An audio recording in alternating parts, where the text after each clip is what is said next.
Hello 10th class. आज का हमारा टॉपिक है नौबत खाने में इबादत और उनके लेखक है यतीन्द्र मिश्र। जो गद्य खंड है उसका हमारा ये लास्ट टॉपिक है, फिर हम पढ़ेंगे पद्य खंड। ठीक है, तो अभी हम आते हैं लेखक परिचय पे। यतीन्द्र मिश्र का जन्म सन 1977 में अयोध्या उत्तर प्रदेश में हुआ। उन्होंने लखनऊ विश्वविद्यालय लखनऊ से हिंदी में एमए किया। वे आजकल स्वतंत्र लेखन के साथ अर्धवार्षिक सहित पत्रिका का संपादन भी कर रहे हैं। मतलब स्वतंत्र लेखन यानी कि खुद अपना लेखन कर रहे हैं, और अर्धवार्षिक यानी कि 6 मासिक जो पत्रिका होती है उनका भी संपादन कर रहे हैं।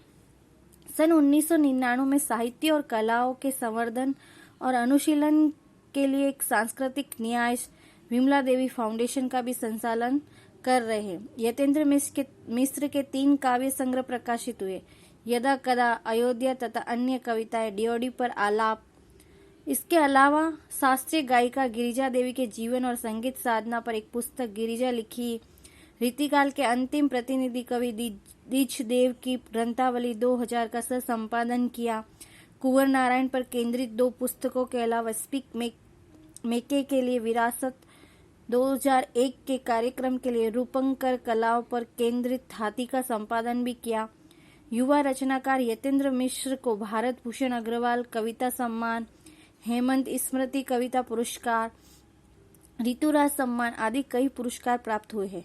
कविता, संगीत व अन्य ललित कलाओं के साथ साथ समाज और संस्कृति के विविध क्षेत्रों में भी उनकी गहरी रुचि है। चलो अभी हम चलते हैं टॉपिक के ऊपर, नौबत खाने में इबादत। ये पूरा जो पाठ है वो हमारे सहनाई वादक, प्रसिद्ध सहनाई वादक उस्ताद बिस्मिल्ला खां के ऊपर है। उनके बारे में ही हम सब पढ़ेंगे। तो चलो स्टार्ट करते हैं। सन 1916 से 1922 के आसपास की काशी, पंचगंगा घाट स्थित बालाजी मंदिर की ड्योढ़ी का मतलब होता है जो बाहर का रास्ता, मतलब जब बाहर निकलते हैं ना, जहाँ पे मंदिर से बाहर निकलते हैं तो जहाँ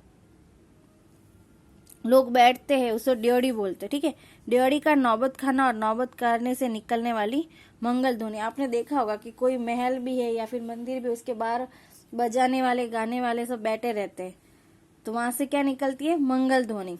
यानी कि भगवान के मंदिर के आगे होगी तो वहां मंगल ध्वनि ही निकलेगी। अमरुद्दीन अभी सिर्फ 6 साल का है और बड़ा भाई शमसुद्दीन 9 साल का। अमरुद्दीन को पता नहीं है कि राग किस चिड़िया को कहते हैं, क्योंकि 6 साल के बच्चे को कुछ भी पता नहीं रहते।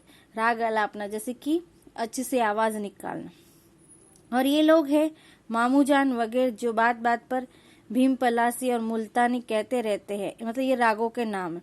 क्या वाजिब मतलब हो सकता है? क्या इसका सही मतलब हो सकता है? इन शब्दों का इस लिहाज से अभी उम्र नहीं है, क्योंकि 6 साल का बच्चा इन शब्दों को नहीं समझेगा। अमरुद्दीन की जान सके इन भारी शब्दों का वजन कितना होगा। गोया इतना जरूर कि अमरुद्दीन व शमसुद्दीन के मामा दय शादिक हुसैन तथा अलीबख्श देश के जाने माने सहनाईवादी, उनको इतना जरूर पता है कि भाई उनके जो मामू जान है वो देश के जाने माने सहनाई वादक है। विभिन्न रियासतों के दरबार में बजाने जाते रहते हैं। रोज नामचे में बालाजी का मंदिर सबसे ऊपर आता है, मतलब रोज बालाजी के मंदिर में भी बजाते हैं। हर दिन की शुरुआत वही ड्योढ़ी पर होती है, मतलब कि हनुमान जी के मंदिर से ही होती है इनकी दिन की शुरुआत। मंदिर के विग्रह को पता नहीं कितनी समझ है, जो रोज बदल कर मुल्तानी, कल्याणी, ये सब राग के प्रकार है। ललित और कभी भैरवी राग को सुनाते रहते। मतलब मंदिर को भी जितना नहीं पता होगी, वो ये लोग इतनी अलग अलग राग से उनको रोज सुनाते रहते। ये खानदानी पेशा है, मतलब ये उनका फैमिली बिजनेस है। अलीबख्श के घर का, उनके अब्बाजान भी यही ड्योढ़ी पर सहनाई बजाते रहते हैं। अमरुद्दीन का जन्म डुमराव बिहार के एक संगीत प्रेमी परिवार में हुआ है। 5-6 वर्ष डुमराव में बिताकर वह नाना के घर ननिहाल काशी में आ गया है। डुमराव का इतिहास में कोई स्थान बनता हो ऐसा नहीं लगा कभी भी, पर यह जरूर है कि सहनाई और डुमराव एक दूसरे के लिए उपयोगी है। सहनाई बजाने के लिए रीढ़ का प्रयोग होता है। रीढ़ अंदर से पोली होती है, मतलब खोखली होती है, जिसके सहारे सहनाई को फूंका जाता है। रीढ़ नरकट एक प्रकार की घास, ये रीढ़ जो बनाई जाती है वो घास से बनाई जाती है, जो डुमराव में मुख्यतः सोन नदी के किनारे पाई जाती है। इतनी ही महत्ता है इस समय डुमराव की, जिसके कारण सहनाई जैसा वाद्य बजता है। मतलब ऐसे तो डुमराव इतिहास में प्रसिद्ध नहीं है, लेकिन वहाँ जो सोन नदी उसके किनारे पर एक प्रकार की घास पाई जाती है जिससे क्या बनती है, शहनाई की रीढ़। इस कारण वो फेमस है, क्योंकि इतिहास में उस्ताद बिस्मिल्लाह खां का भी प्रसिद्ध नाम है, क्योंकि वो प्रसिद्ध शहनाई वादक है, इसलिए डुमराव का नाम भी फेमस है। फिर अमरुद्दीन जो हम सबके प्रिय है अपने उस्ताद बिस्मिल्लाह खां साहब है। मतलब बिस्मिल्लाह खां साहब का नाम क्या है, अमरुद्दीन। उनका जन्म स्थान भी डुमराव ही है। इनके परदादा उस्ताद सलार हुसैन का डुमराव निवासी थे। बिस्मिल्लाह खां उस्ताद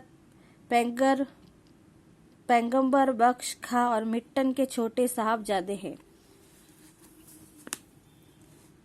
अमरुद्दीन की उम्र अभी 14 साल है। मसलन बिस्मिल्लाह खां की उम्र अभी 14 साल है। वही काशी है, वही पुराना बालाजी का मंदिर है जहाँ बिस्मिल्लाह खां को नौबत खाना रियाज के लिए जाना पड़ता है। मगर एक रास्ता है बालाजी मंदिर तक जाने का। ये रास्ता रसलून बाई और बतलून बाई के यहाँ से होकर जाता है। इस रास्ते में से अमरुद्दीन को जाना अच्छा लगता है। इस रास्ते न जाने कितने तरह के बोल बना, कभी ठुमरी, कभी टप्पे, कभी दादरा के मार्फत ड्योढ़ी तक पहुंचते रहते। रसलून और बतलून जब गाती है, मतलब ये दोनों गाने वाली है, तब अमरुद्दीन को खुशी मिलती है। अपने ढेरों साक्षात्कारों मतलब इंटरव्यू में बिस्मिल खां साहब ने स्वीकार किया है कि उन्हें अपने जीवन के आरंभिक दिनों में संगीत के प्रति आसक्ति इतनी गायिका बहनों को सुनकर मिली। मतलब संगीत के प्रति प्रेम इन दोनों बहनों को सुनकर ही उनको मिला। एक प्रकार से उनकी अबोध मतलब छोटी उम्रों में अनुभव की स्लेट पर संगीत प्रेरणा की वर्णमाला रसलून बाई और बतलून बाई ने उकेरी। मतलब जब वो एकदम छोटे से बच्चे थे तब स्लेट यानी कि खाली दिमाग पर संगीत का जो जादू है वो उन दोनों बहनों ने ही उकेरा था, मतलब दिया था। वैदिक इतिहास में शहनाई का कोई उल्लेख नहीं मिलता है। इसे संगीत शास्त्रांतर्गत सुशीरवाद यानी कि बजाने वाला वाद्यों में गिना जाता है। अरब देश में फूंक कर बनाए जाने वाले वाद्य जिसमें नाड़ी, नरकट या रीढ़ होती है को नए बोलते हैं। शहनाई को शहनाई अर्थात सुशीर वाद्य यानी कि फूक, सुशीर का मतलब होता है फूक से बजाने वाले वाद्य, उनको शाह की उपाधि दी गई। 16वीं शताब्दी के उत्तरार्ध में तानसेन के द्वारा रची बंदिश में संगीत राग कल्प कुद्रम से प्राप्त होती है। में शहनाई, मुरली, बंसी, श्रृंगी एवं मूर्छंग आदि का वर्णन है। मतलब ये सब शहनाई के एक प्रकार है जिसमें शहनाई थोड़ी बड़ी होती है, मुरली थोड़ी छोटी होती है। मुरली और बंसी एक ही होती है, मूर्छंग थोड़ा और बड़ा रूप होता है। ये सब शहनाई के अलग अलग रूप है। अवधी पारंपरिक लोकगीतों एवं चेती में शहनाई का उल्लेख बार बार मिलता है। जो अवध के अंतर्गत जो पारंपरिक गीत गाए जाते हैं, जैसे हमारे यहाँ पे गरबा होते हैं, क्योंकि गुजरात का गरबा फेमस है, वैसे अवध का भी जो फेमस होगा वहाँ अवधी में गाने होते हैं, उनमें शहनाई का उल्लेख हमेशा मिलता है। मंगल का परिवेश प्रतिष्ठित करने वाला ये वाद्य इन जगहों पर मांगलिक विधि विधानों के अवसर पर ही प्रयुक्त हुआ है। दक्षिणी भारत के मंगल वाद्य नागास्वरम की तरह शहनाई प्रभाती की मंगल ध्वनि का संपूरक है। प्रभाती मतलब जो सुबह की पहली ध्वनि है वो शहनाई ही होती है। दक्षिण भारत में नागास्वरम होता है और इधर शहनाई। शहनाई के इसी मंगल ध्वनि के नायक है बिस्मिल्लाह खां साहब। 80 बरस से सुर मांग रहे हैं, सच्चे सुर की नेमत। 80 बरस की पांचों वक्त वाली नमाज यानी कि जो 5 वक्त वाली नमाज होती है, इसी सुर को पाने की प्रार्थना में खर्च होती है। मतलब पांचों नमाजों में वो सिर्फ यही मांगते कि भगवान मुझे सुर देना, मतलब अच्छे से। लाखों सजदे इसी एक सच्चे सुर की इबादत में खुदा के आगे झुकते हैं। फिर नमाज के बाद सजदे में गिड़गिड़ाते, हे मेरे मालिक एक सुर बख्श दे। सुर में वह तासीर पैदा कर कि आंखों से सच्चे मोती की तरह अनगढ़ंत आंसू निकल जाए। मतलब वो जो सुर निकले वो इतना ऐसा होना चाहिए कि इंसान के दिल को जगा दे और उसके आंखों से आंसू निकले।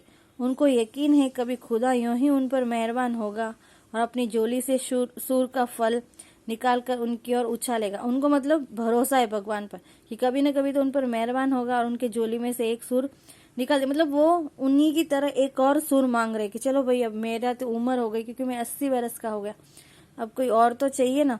ले जा अमरुद्दीन, इसको खा ले और कर ले अपनी मुराद पूरी। और भगवान ऐसे बोलेंगे, ले अमरुद्दीन ये दे दिया तुझे सुर, अब ले इसको तू अपनी इच्छा पूरी कर। इसके साथ अपने ऊहापोह से बचने के लिए हम स्वयं किसी शरण, किसी गुफा को खोजते हैं।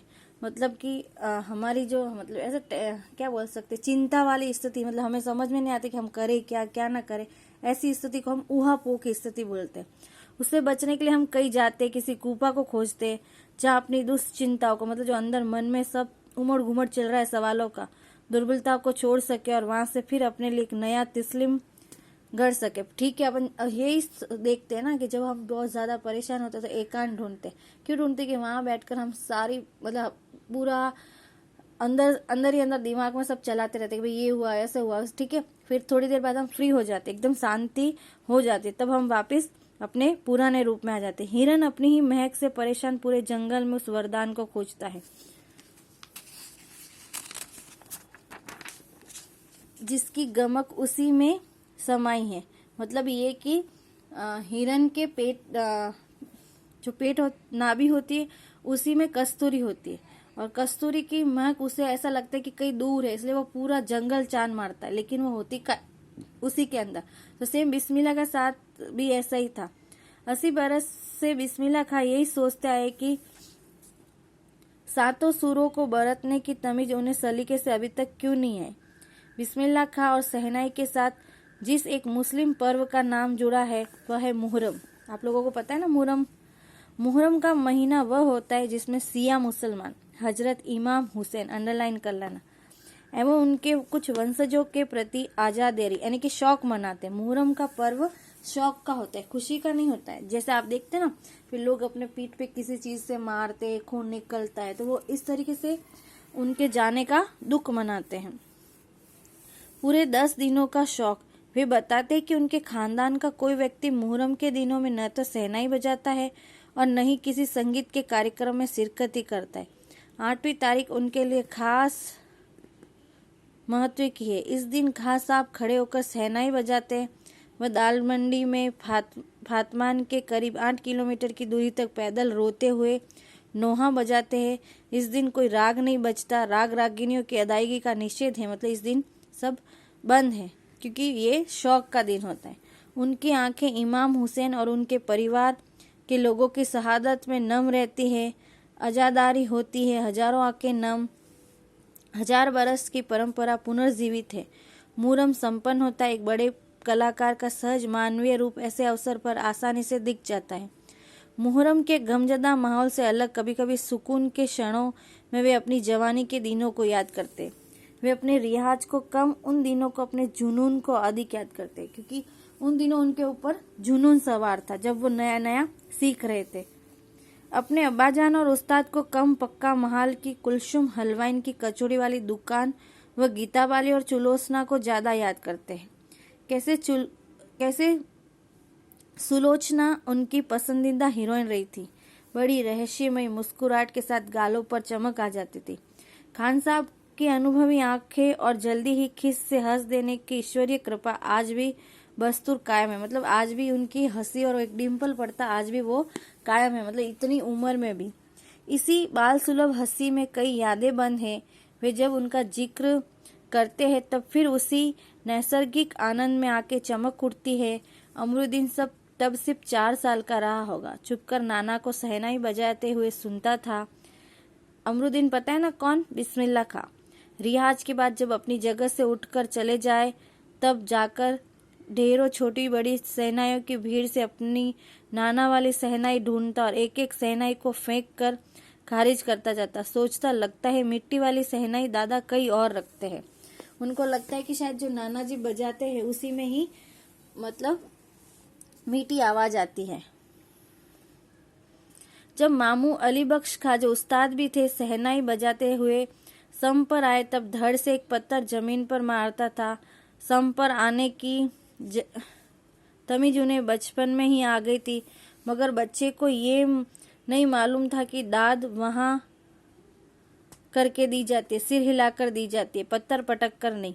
और बचपन के समय फिल्मों के बुकार के बारे में तो पूछ नहीं किया, क्योंकि ये तो हर किसी के ऊपर चढ़ा ही रहता है। उस समय 3rd क्लास के लिए 6 पैसे का टिकट मिलता था। अमरुद्दीन 2 पैसे मामू से, 2 पैसे मासी से और 2 पैसे नानी से लेता था। फिर घंटों लाइन में लगकर टिकट हासिल करता था, क्योंकि उनको किसकी फिल्म देखनी होती थी? सुलोचना की। इधर सुलोचना की नई फिल्म सिनेमा हॉल में आई और उधर अमृतधुन अपनी कमाई लेकर चला फिल्म देखने, जो बालाजी मंदिर पर रोज शहनाई बजाने से उसे मिलती थी। एक कटनी मेहनताना, एक मतलब 50 पैसे उसे मिलते थे रोज के।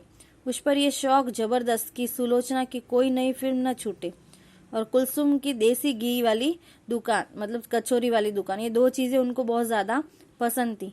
वहाँ की संगीतमय कचौड़ी इस तरह, क्योंकि कुलसुम जब कलकलाते घी में कचौड़ी डालती थी, उस समय चंद से उठने वाली आवाज में उन्हें सारे आरो अवरो मतलब ऊपर नीचे के सुर दिख जाते थे। राम जाने कितनों ने ऐसी कचौड़ी खाई होगी, मगर इतना तय है कि अपने खान साहब रिहाजी और सवादी दोनों रहे हैं।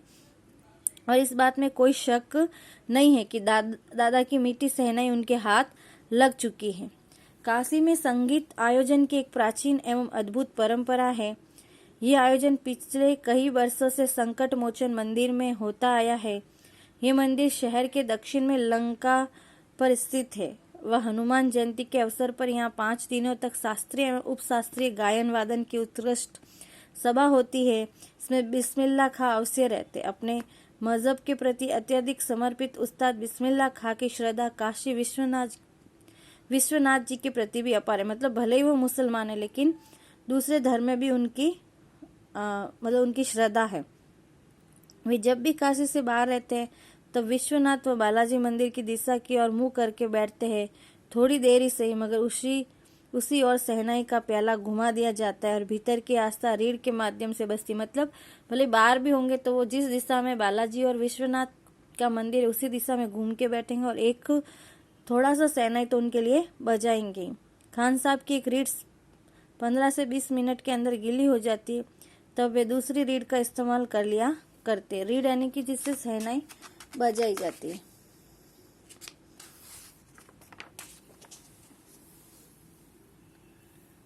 अक्सर कहते हैं क्या करे मियाँ, ये काशी छोड़कर कहाँ जाए। गंगा मैया या बाबा विश्वनाथ या बालाजी का मंदिर या हमारे खानदान की कई पुश्तों ने सहनाई बजाई है। हमारे नाना तो वहीं बालाजी मंदिर से बड़ी प्रतिष्ठित सहनाई बाज रह चुके। अब हम क्या करें, मरते दम तक न ये सहनाई छूटेगी न काशी। जिस जमीन ने हमें तालीम आने की शिक्षा दी है, जहाँ से अदब पाई है, मतलब हमने हमें जो हमारा कामकाज मिला है, एक रुतबा मिला है, वह और कहाँ मिलेगी। शहनाई और काशी से बढ़कर कोई जन्नत नहीं इस धरती पर हमारे लिए। ये कौन कहता है? बिस्मिल्लाह खां साहब। काशी संस्कृति की पाठशाला है। शास्त्रों में आनंद कानन के नाम से प्रतिष्ठित काशी में कलाधार हनुमान व नृत्य विश्वनाथ हैं। काशी में बिस्मिल्लाह खां है। काशी में हजारों सालों का इतिहास है, जिसमें पंडित कंठे महाराज है विद्याधारी, मतलब उनको हर मंत्र कंठ है, मतलब मुख जबानी याद है, इसलिए उनको कंठेधारी महाराज बोला है।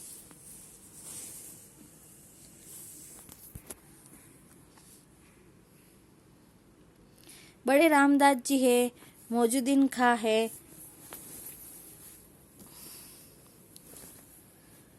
वह इन रसिकों से उपकृत होने वाला अपार जन समूह, मतलब इन सबको उपमा देने वाला पब्लिक है।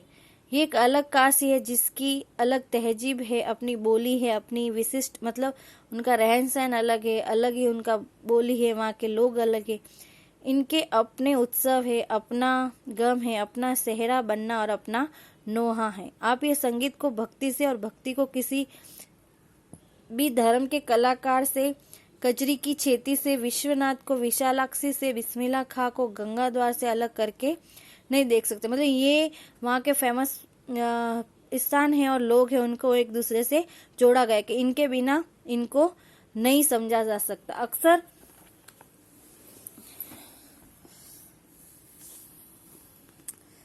अक्सर समारोह और उत्सव में दुनिया कहती है बिस्मिल्लाह खां है। बिस्मिल्लाह खां का मतलब बिस्मिल्लाह खां की सहनाई, सहनाई का तात्पर्य बिस्मिल्लाह खां का हाथ, हाथ से आशय इतना भर की बिस्मिल्लाह खां की फूक और सहनाई की जादुई आवाज का असर हमारे सिर चढ़कर बोलने लगता है। सहनाई में सरगम भरा है। खान साहब को ताल मालूम है, राग मालूम है, ऐसा नहीं है कि बेताले जाएंगे। सहनाई में सांस सूर लेकर निकल पड़े। सहनाई में परवरदिगार यानी भगवान गंगा मैया उस्ताद की नसीहत लेकर उतर पड़े। दुनिया कहती सुभान अल्लाह, तिस पर बिस्मिल्लाह खा कहते अलहम्दुलिल्लाह। छोटी छोटी उपज से मिलकर एक बड़ा आकार बनता है। शहनाई का करतब शुरू होने लगता है। बिस्मिल्लाह खा का संसार सुरीला होना शुरू हुआ। फूक में अजान की तासीर उतरती चली गई।